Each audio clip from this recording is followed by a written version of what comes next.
Garments শিল্পই বাংলাদেশের প্রাণ, তবে সেখানে আজ স্বস্তি নেই, শান্তি নেই। জ্বালানি তেলের সংকটে নাভিশ্বাস উঠছে। Now, Bangladesh's garment industry, which accounts for 80% of the country's exports, faced a severe crisis during the political revolution last year. Doctor ইউনূসের আমলে বন্ধ হয়ে যাওয়া কারখানাগুলোর উৎপাদনে ফেরার স্বপ্নও ফিকে হয়ে আসছে। দর্শক, সংসদে যখন গাড়ি সংহার, আলোর নিচে আলাপের ঝলকানি। আমাদের একটা ইউনো মহোদয়ের একটা গাড়ি থাকে, উপজেলা চেয়ারম্যানের একটা গাড়ি থাকে, আমরা ভাড়ায় গাড়ি চালাইতে হয়। আমরা এটা লজ্জায় কোথাও বলতে পারি না। এখন আমাদেরকে যদি একটা বসার ব্যবস্থা করে দিছে, এখন মানুষের কাছে যাওয়ার জন্য যদি একটা গাড়ির ব্যবস্থা করে দেয়।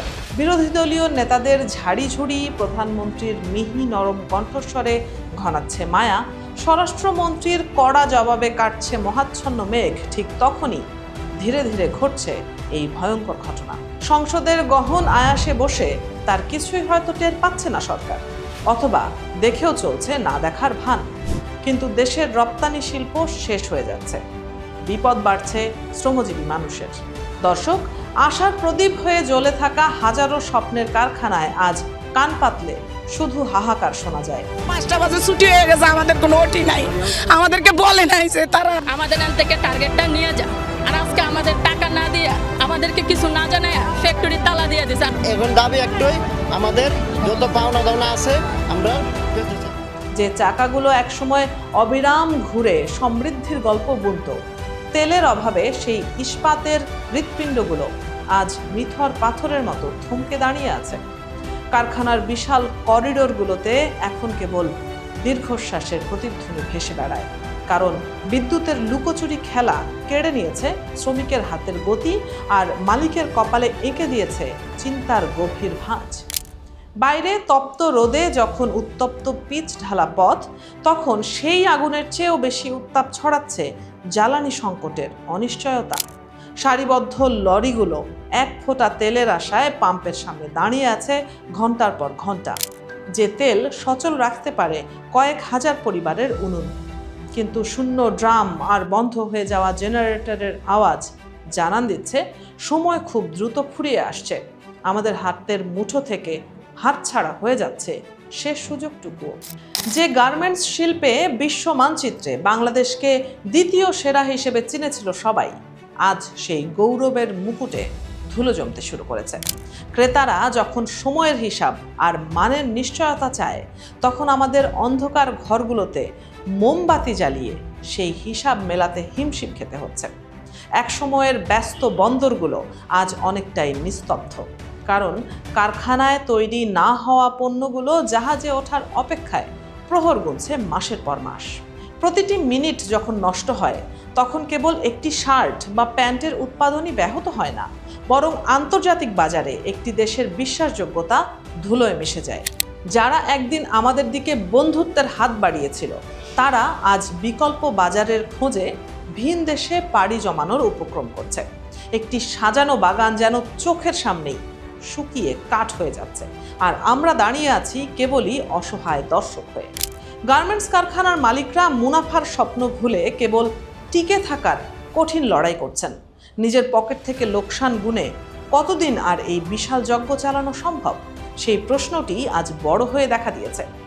ঋণের বোঝা আর উৎপাদন খরচের পাহাড় যখন আকাশ ছোঁয়া হয়ে দাঁড়ায়, তখন সদিচ্ছা থাকলেও পথ খুঁজে পাওয়া কঠিন হয়ে পড়ে। শ্রমিকদের সেই ঘামে ভেজা মুখগুলো এখন ফ্যাকাশে হয়ে গেছে এক অজানা আতঙ্কে। মাসের শেষে বেতনটুকু ঠিকমতো মিলবে কিনা, নাকি বন্ধ দরজায় ঝুলে থাকা তালার দিকে তাকিয়ে থাকতে হবে, সেই আশঙ্কায় তারা দিন পার করছে। যে হাতগুলো একসময় সেলাই মেশিনের ছন্দে নেচে উঠত, সেই হাতগুলো আজ ক্লান্ত হয়ে কপালে ঠেকেছে। পরিবহন খরচ যখন আকাশচুম্বী আর কাঁচামালের দাম যখন লাগামহীন, তখন সাধারণ ব্যবসায়ীদের নাভিশ্বাস ওঠাটাই স্বাভাবিক। পেট্রোলিয়াম থেকে শুরু করে তুলা পর্যন্ত সব কিছুর মূল্য বৃদ্ধির প্রভাব আছড়ে পড়ছে এই খাতটির ওপর। আমরা যেন এক আগ্নেয়গিরির ওপর দাঁড়িয়ে আছি, যা যে কোনো মুহূর্তে ধস নামাতে পারে আমাদের পুরো অর্থনীতিতে। বিদ্যুৎ বিভাগের সেই পুরনো জরাজীর্ণ কেন্দ্রগুলো এখন আর লোড সামলাতে পারছে না, যা সংকটের তীব্রতাকে আরও কয়েক গুণ বাড়িয়ে দিয়েছে। সরকারি নানা উদ্যোগের কথা শোনা গেলেও বাস্তবের মাটিতে তার প্রতিফলন পেতে পেতে হয়তো অনেক দেরি হয়ে যাবে। দর্শক, তবুও মানুষ আশায় বুক বাঁধে। হয়তো আগামী ভোরে নতুন এক আলোর দেখা মিলবে, যা ঘুচিয়ে দেবে সব অন্ধকার। পারমাণবিক বিদ্যুৎ কিংবা সৌরশক্তির কথা এখন মানুষের মুখে মুখে ফিরছে, কিন্তু সেগুলো তো আর রাতারাতি সম্ভব নয়। সাময়িক সমাধান হিসেবে কার্ডের ব্যবস্থা কিংবা বিশেষ অগ্রাধিকার হয়তো কিছুটা স্বস্তি দিতে পারে, তবে তা কি যথেষ্ট হবে? সময়ের সাথে পাল্লা দিয়ে হারানো বাজার পুনরুদ্ধার করা এক হিমালয় সম চ্যালেঞ্জ হয়ে দাঁড়িয়েছে আমাদের সামনে। পবিত্র উৎসবের দিনগুলো যখন ঘনিয়ে আসে, তখন আনন্দের পরিবর্তে বিষাদ নেমে আসে অনেক পাড়ায়।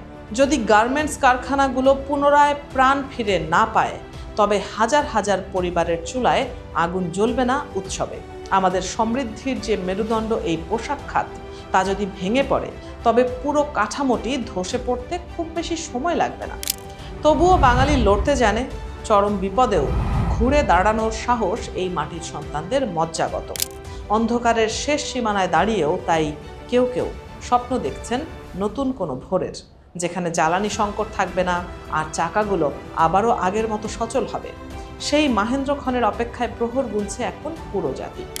তবে সরকারকে কার্যকরী পদক্ষেপ নিতে হবে। সংসদের মিহি কথায় কাজের চিড়ে ভিজবে না। মানুষ সুদিনের আশায় সংসদের দিকে তাকিয়ে, সেখানকার ছেলে ভোলানো আদর আর খুনছুটির খোটাখুটি বাদ দিয়ে তারা তড়িৎ ব্যবস্থা চায়।